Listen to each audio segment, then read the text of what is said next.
खबर लखनऊ से है, जहां लोकसभा चुनाव के लगातार आप देख रहे हैं कि लोकसभा चुनाव के लिए बीएसपी रणनीति बना रही है और बीएसपी इस हफ्ते प्रत्याशियों की सूची भी जारी कर सकती है। पिछले चुनाव में 2 लाख से अधिक वोट पाने वालों को बीएसपी इस बार टिकट देने वाली है। जिन सीटों पर ऐसे प्रत्याशी नहीं मिलेंगे वहां अलग रणनीति बनाई जाएगी। बता दें कि पार्टी अपने जोनल कोऑर्डिनेटर को टिकट देने की रणनीति भी बना रही है। पार्टी पदाधिकारियों ने अधिकतर दावेदारों की सूची बीएसपी सुप्रीमो को सौंप दी है। बता दें कि बीएसपी सुप्रीमो मायावती इस सूची पर फिलहाल मंथन कर रही हैं और प्रत्याशियों के नाम अगले सप्ताह तक तय हो जाएंगे और उन पर मुहर लगने की भी उम्मीद है।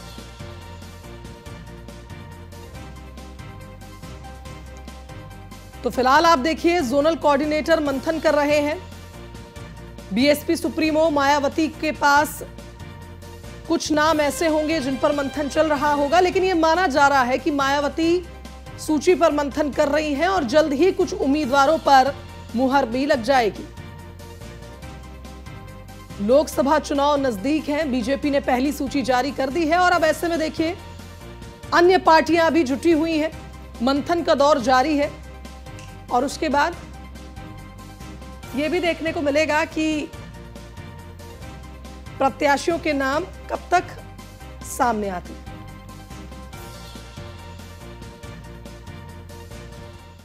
चलिए, इस खबर पर संवाददाता स्कंदिता मिश्रा हमारे साथ लाइव जुड़ गए, उनका रुख कर लेते हैं। स्कंदिता, देखिए, जिस तरह से हमने देखा बीजेपी की पहली सूची जारी हुई और उसके बाद ये कहा जा रहा था कि अब अन्य पार्टियां भी मंथन कर रही हैं और जल्द ही उम्मीदवारों की लिस्ट सामने होगी। बीएसपी सुप्रीमो भी इस वक्त मंथन कर रही हैं और जल्द ही बीएसपी की भी सूची जारी होने की संभावना नजर आ रही है।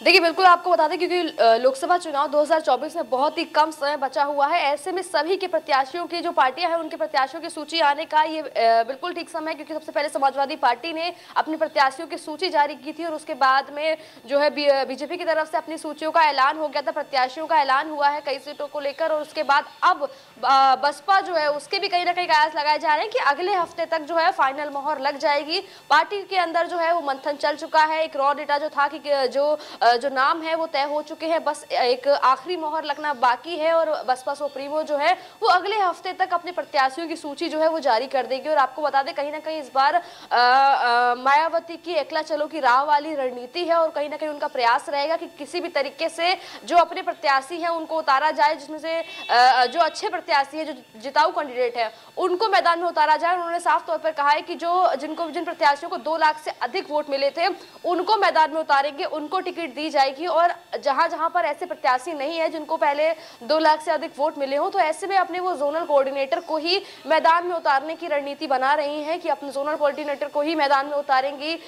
और लगातार जो है उनका जो पार्टी के पदाधिकारी है उनके साथ में मंथन चल रहा था टिकट को लेकर, तमाम चीजों को लेकर। जो सूची है वो पार्टी पदाधिकारियों ने बसपा सुप्रीमो को सौंपी है और अब जो है वो मायावती की तरफ से आखिरी मोहर लगना बाकी है, क्योंकि इस बार भारतीय जनता पार्टी और इसके अलावा मायावती जो है वो अकेले चुनाव लड़ेंगे, वहीं सपा और कांग्रेस गठबंधन के साथ चुनाव लड़ेगी। तो कहीं ना कहीं मायावती के लिए चुनौतियां हैं बड़े और अब इंतजार है कि कब वो आखिरी मोहर लगाएंगी, कब वो उनके प्रत्याशियों के नामों की घोषणा होगी। और अगले हफ्ते तक कयास लगाए जा रहे हैं कि अगले हफ्ते तक बसपा अपने लोकसभा प्रत्याशियों की सूची जो है वो जारी कर देगी। उसको लेकर मंथन पूरा हो चुका है और कहीं ना कहीं मायावती की तरफ से साफ कर दिया गया है कि जो कैंडिडेट उतारे जाएंगे वो जिताऊ कैंडिडेट, मजबूत कैंडिडेट होंगे, जिनको बीते चुनाव में 2 लाख से अधिक वोट मिले होंगे, उनके नामों पर मोहर लगना तय माना जा रहा है। और जहां पर ऐसे प्रत्याशी नहीं है वहां पर वो अपने जोनल कोऑर्डिनेटर जो है उन्हीं को मैदान में उतारने की तैयारी कर चुकी हैं। और अब